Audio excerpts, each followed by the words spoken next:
safadão!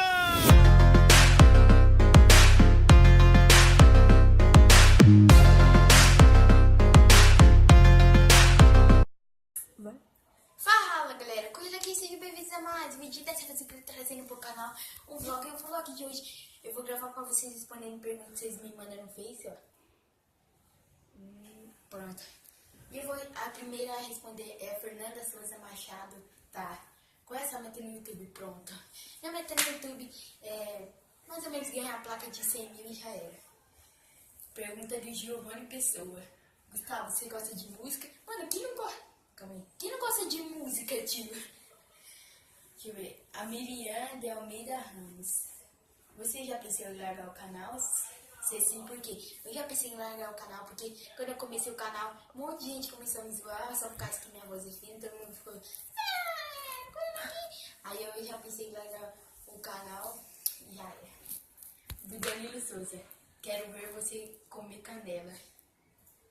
Travei. Aí galera, deixa eu pegar aqui a canela em pó.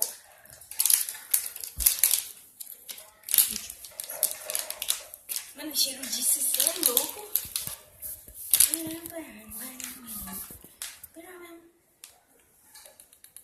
Ei, bosta.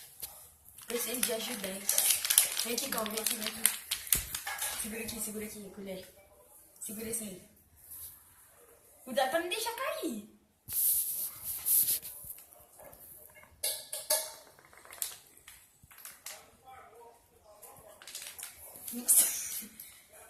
Vou comer isso aqui, ó.